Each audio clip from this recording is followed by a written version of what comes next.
Idan za mu yi haɗin kwalakchan mu, za mu buƙaci ambur da misik. Bayan mun tanadi ainihin ambur ɗinmu da misik, sai kuma mu nemi turaruka. Turaruka ana iya amfani da sama da guda 2, ya danganta da yadda mutum yake so. Bayan turaruka, za kuma mu yi amfani da garin sandalwood. Bayan nan za mu yi amfani da cocoa butter, amma ana iya amfani da wani cream ɗin in ba a samu cocoa butter ba. Wannan shine ainihin vitamin E, wannan ruwan hodan da ake gani, sai kuma wayannan garukan garin ambur ɗin ne da misik bayan an daddaka.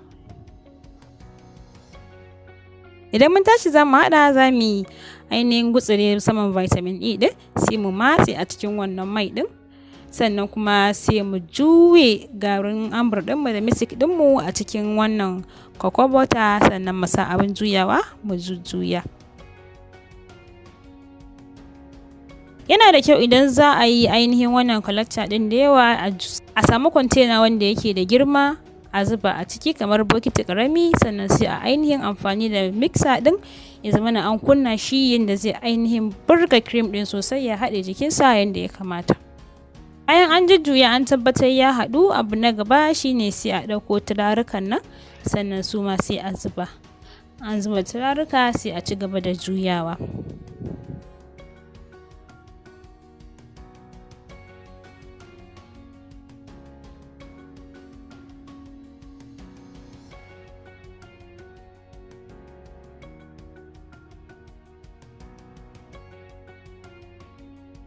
Da kuma kama jiki, musamman ma idan aka yi amfani da turaruka masu kamshi wajen hada shi.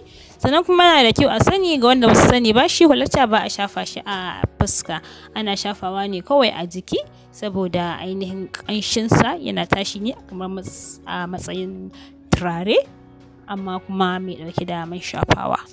To bayan kun jujjuya, kuna iya ƙara turarukan ku.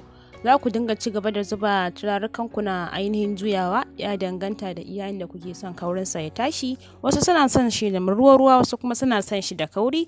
To duk yanda kuke so, subscribe ba ku danna subscribe, sannan kuma ku danna ƙararrawar da take kusa da kun, hakan zai ba ku damar samun sababbin videos dina da zarar na ɗaura su. Idan ku danna like ba, yana da kyau ku danna like a yanzu, domin haka na ƙara min ƙarfin gwiwa wajen ƙara kawo muku wasu sababbin videos ɗin a nan gaba. Bayan kun gama wannan, shi ku samu kwantena sai ku juye kwalakchan ku a ciki.